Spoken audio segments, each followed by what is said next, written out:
அவர் ஜீவனுள்ள தேவன், அவர் ஆபிரகாமின் தேவன், ஈசாக்கின் தேவன், யாக்கோபின் தேவன், நம் தேவன். அவர் ஆபிரகாமின் தேவன், ஈசாக்கின் தேவன், யாக்கோபின் தேவன், நம் தேவன். ஆராதிக்கும் தேவன், அவர் ஜீவனுள்ள தேவன், அவர் ஆபிரகாமின் தேவன், ஈசாக்கின் தேவன், யாக்கோபின் தேவன், நம் தேவன்.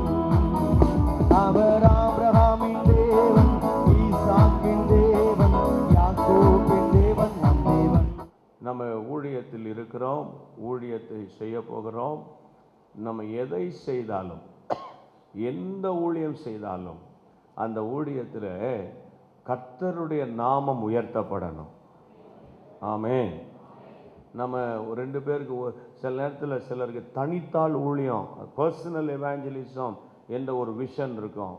அப்போ நீங்கள் தனியாக அப்படிப்பட்ட ஆட்கள் யாராவது கூட பேச ஆரம்பித்தாங்கன்னா அவங்க அப்படியே ஒப்பு கொடுத்துருவாங்க. சிலருக்கு கைப்பிரதி ஊழியத்தில் ஒரு பெரிய திருப்தி, சந்தோஷம் இருக்கும். அப்படிப்பட்ட ஆட்கள் கைப்பிரதி கொடுக்கும்போது அதை வாங்குகிற மக்கள் கர்த்தரால் சந்திக்கப்படுவாங்க. அதே போல் சிலரை கர்த்தர் போதகர்களாக ஆண்டவர் தெரிந்து கொள்வார். மந்தையை மேய்க்கிற மேய்ப்பர்களாக கர்த்தர் தெரிந்து கொள்வார். சுவிசேஷ ஊழியத்திற்காக, தீர்க்க தரிசன ஊழியத்திற்காக ஆண்டவர் சிலரை தெரிந்து கொள்வார். எந்த ஊழியத்தை ஆண்டவர் தெரிந்து கொண்டு உங்களுக்கு கையில் கொடுத்தாலும் அந்த ஊழியத்தில் நீங்கள் பிரகாசிப்பது தேவனுடைய கையில் மட்டுமல்ல, உங்களுடைய கையிலும் இருக்கிறது. அதை நீங்கள் புரிந்து கொள்ள வேண்டும். கர்த்தருடைய பிள்ளைகளே, நம்மை எந்த மனுஷனையும் பிரகாசிப்பிக்கிற மெய்யான ஒளி. எந்த மனுஷனையும், அப்படி இழுத்து சொல்லுங்க அந்த வார்த்தையை. இன்னொரு முறை, அவ்வளோதான். எந்த ஊர், எந்த மொழி, எந்த குடும்பம், என்ன ஏது அதெல்லாம் இல்லை. எந்த மனுஷனையும் அவரால் பிரகாசிக்க முடியும் அப்படின்னு பைபிள் சொல்லுது. அதே நேரத்தில் அவர் தான் பிரகாசிக்க செய்ய முடியும். கை வைத்து ஆமென் சொல்லுங்க. ஹல்லேலூயா, ஹல்லேலூயா. ஆக இன்று முதல் நீங்கள் என்னை உயர்த்த ஆள் இல்லை, என்னை என்கரேஜ் பண்ணுறதுக்கு ஆள் இல்லை, என்னை அறிமுகப்படுத்துறதுக்கு யாரும் இல்லை, எங்கள் வீட்லேயும் இல்லை, ஊர்லேயும் இல்லை, யாரும் இல்லை, எனக்கு மாத்திரம் சிலர் சொல்லுவாங்க, எனக்கு மாத்திரம் கொஞ்சம் பணம் கிடைச்சிருந்துச்சுன்னா நான் இதை செஞ்சுருப்பேன், அதை செஞ்சுருப்பேன், எனக்கு மாத்திரம் இந்த பேசக்கூடிய திறமை இருந்துச்சுன்னா, ஆங்கில அறிவு இருந்துச்சுன்னா, எனக்கு மாத்திரம் பாட்டு தாளந்து இருந்ததுன்னா, அப்படின்னா சில நேரத்தில் நான் பேசுகிறது உண்டு. ஆனால் ஒன்று சொல்கிறேன், ஒன்றும் இல்லாதவனை தான் எல்லாம் உடையவனாக கர்த்தர் மாற்றுகிறார். ஹல்லேலூயா.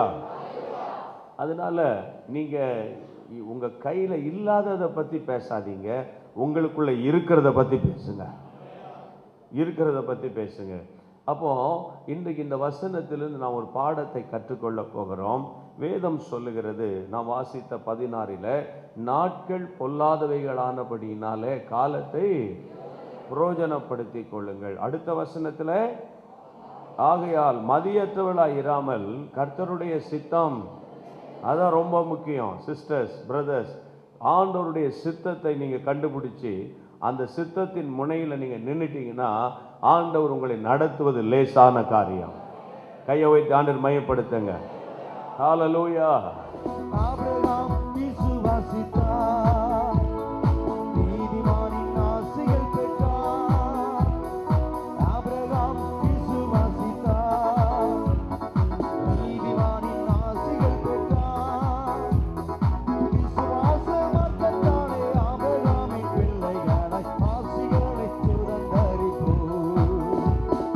விசுவாச மக்களாலே ஆபிரகாமின் பிள்ளைகளை ஆசைகளை சுதந்தரிப்போம்.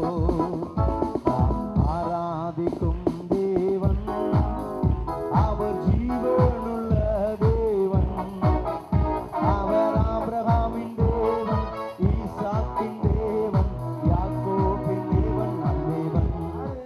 மரண பரியந்தம் இயேசு என்ன செய்தார்னா, கீழ்ப்படிந்து தன்னை தாழ்த்தினார். ஆதலால் ஆதலால் தேவன் எல்லாவற்றிற்கும் தேவன் ஏன் உயர்த்தினார்? எல்லா நாமத்துக்கும் மேலாக அவரை எல்லா முழங்கால்களும் முடங்க, எல்லா நாவுகளும் அறிக்கை பண்ண இயேசுவை ஏன் உயர்த்தினார்? நான் சொல்லுவேன், அவர் தேவனாய் பிறந்தார், தேவனாய் இருந்தார், தேவ சாயல்லே வந்தார். ஆனா ஆண்டவர் தேவன், பிதாவாகிய தேவன் தன் குமாரனை ஏன் உயர்த்தினார்னு சொன்னா, அவர் குமாரனாய் இருந்ததுனால அல்ல, அவர் கடைசி வரைக்கும் சிலுவையின் மரண பரியந்தம் கீழ்ப்படிந்தார். அதனால தான் வேதம் சொல்லுது, நம்மை அழைத்தவர் பரிசுத்தராய் இருக்கிறது போல நாம் கீழ்ப்படுகிற பிள்ளைகளாய் இருந்து நாம் பரிசுத்தம். நமக்கு ஒரு பேர் இருக்கணும். என்ன பேர்னு கேட்டீங்கன்னா, கீழ்ப்படுகிறவங்க, தேவனுடைய வார்த்தை கீழ்ப்படுகிறோம். நமக்கு ஒரு சுபாவமே, நமக்கு ஒரு சாட்சி இருக்கணும், அவங்க கீழ்ப்படுதல். தேவன் ஒரு கீழ்ப்படுகிறவர்களை தேவன் உயர்த்துகிறார் என்பதை நீங்கள் மறந்து போகக்கூடாது. ஈசாக்கு விதை விதைத்தார், நூறத்தானை ஆசைகள் பெற்றார். ஈசாக்கு விதை விதைத்தார், சொல்லுவோம், நூறத்தானை ஆசைகள் பெற்றார். பரலோக பலன்களை மகிமையாய் அடைந்திட மகிழ்வுடன் விதைத்திடுவோம். பரலோக பலன்களை மகிமையாய் அடைந்திட மகிழ்வுடன் விதைத்திடுவோம். நாம் ஆராதிக்கும் தேவன் அவர் ஜீவனுள்ள தேவன். அவர் ஆபிரகாமின் தேவன், ஈசாக்கின் தேவன், யாக்கோபின் தேவன், நம் தேவன். அவர் ஆபிரகாமின் தேவன், ஈசாக்கின் தேவன், யாக்கோபின் தேவன், நம் தேவன். 9 ஆவியின் வரங்களும் கிரியை செய்த அனுபவங்களை பார்க்கிறோம். ஆண்டவர் அதற்கென்று ஒரு நாளை குறித்திருந்தார். பெந்தெகோஸ்தே நாள், சிலுவை மரணத்திலிருந்து 50வது நாள்தான் பெந்தெகோஸ்தே நாள்.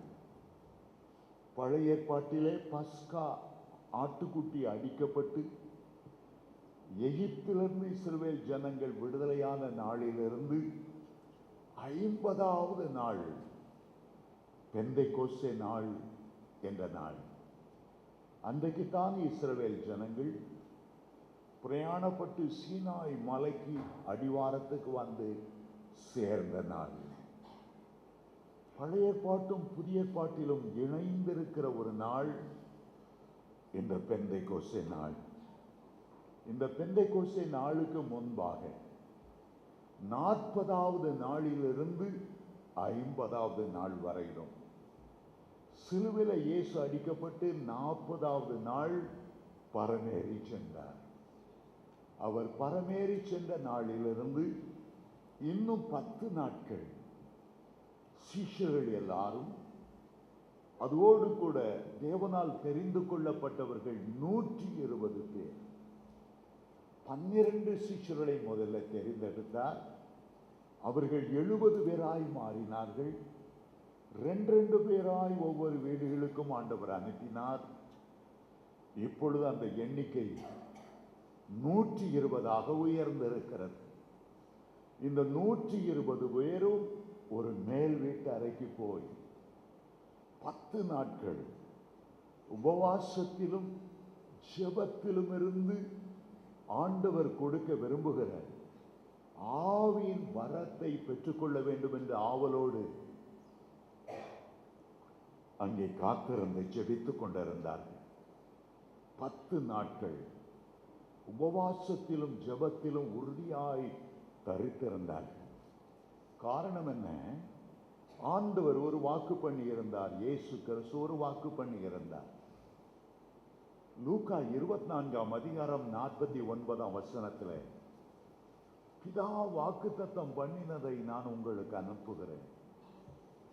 உன்னத பலத்தினால் நீங்கள் நிரப்பப்படுகிற வரையிலும் எருசலேமில் காத்திருங்கள். என் பிதா வாக்குத்தத்தம் பண்ணினது பிதா ரெண்டு காரியத்தை வாக்கு பண்ணினார்.